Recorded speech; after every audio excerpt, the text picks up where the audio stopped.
All right, this is going to be a very interesting unboxing because you guys are going to hear my children in the background. So I ordered a planner from what's that thing called? Michael Hyatt. My other original planner broke, and I decided, hey, well, since I need to get a new one, might as well try something. So first, I love this. A goal is not about what you accomplish, it's about who you become. Michael Hyatt. So it has this little sleeve when you first get it, full focus planner. That's what this is, the unboxing of the full focus planner. And so go ahead and slide that off. And then it has that little full focus planner right here. What I like about this, look at the back. And so it keeps it, hopefully this will keep this new one from breaking because this will keep it together.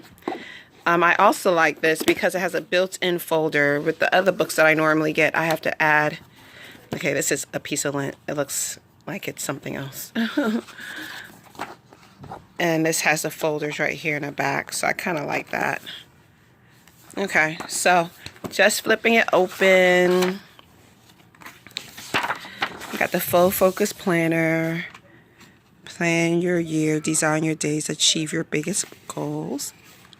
And the year, and you indicate what quarter you're in. And then it has some getting started tips, website, contents.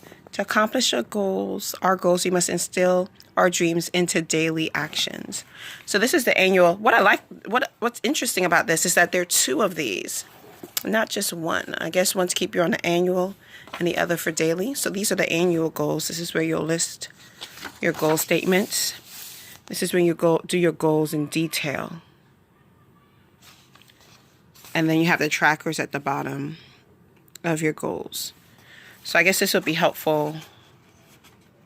One of these would be helpful to kind of keep your goals in mind, to keep checking them. So it has space for 1, 2, 3, 4, 5, 6, 7, 8, 9, 10. 10 goals. Then you have your monthly calendar. So it's undated, so you do have to spend some time writing in numbers.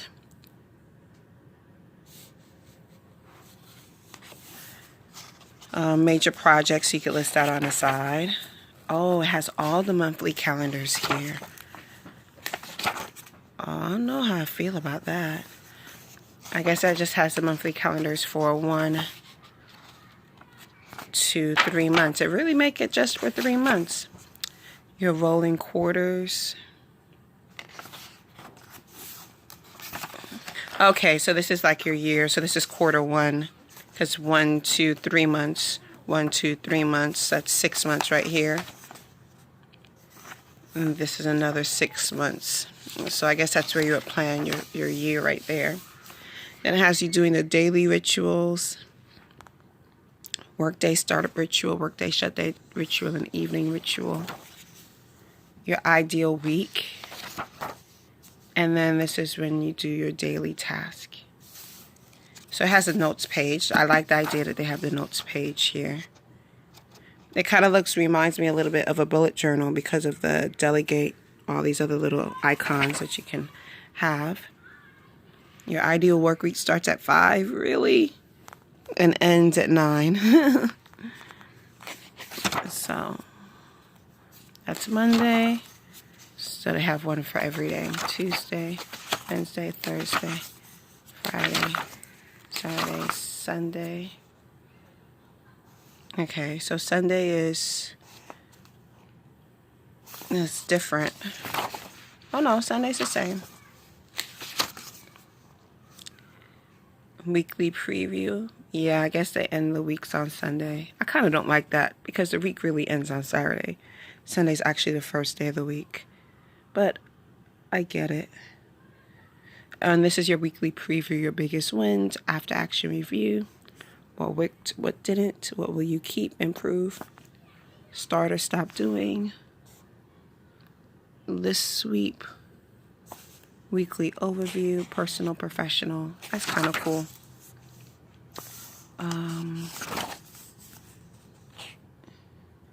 Use a weekly view on the next page if helpful. Miss important events and deadlines. Weekly Big 3 self-care planner. Okay, let me see. Is an ideal week with everyone? Saturday, Sunday. Weekly preview. I don't know. I need more than one ideal week, but I guess this is why they give you this page. I like the ideal week at the very beginning. I'm kind of disappointed that it was only one ideal week. I'm just kind of flipping through here to see. I guess the weekly preview, this is your space to create what's happening for the week. I guess that's what that's for. I kind of like the ideal week, though, that they had all the way in the beginning. I thought that it would have this more than once. I thought it would have this, like, for every new week, because my week really does change for every new week. I'm a little disappointed about that. I am. The index, okay, so their index is in the back. It kind of reminds me of the bullet journal. They do have the numbers, the pages numbered, so you can have your index of what you're talking about. They do have a few sketches and note pages. Let's see at the end what happens here at the end.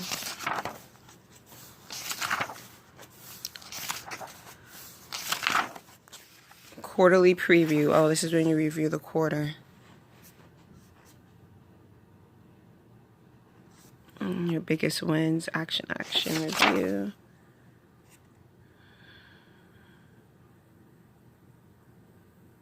And some steps. And just notes.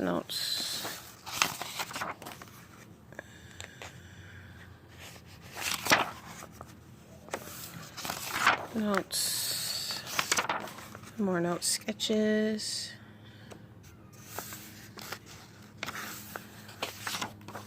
And a few pages for sketches, and then of course your index here at the back.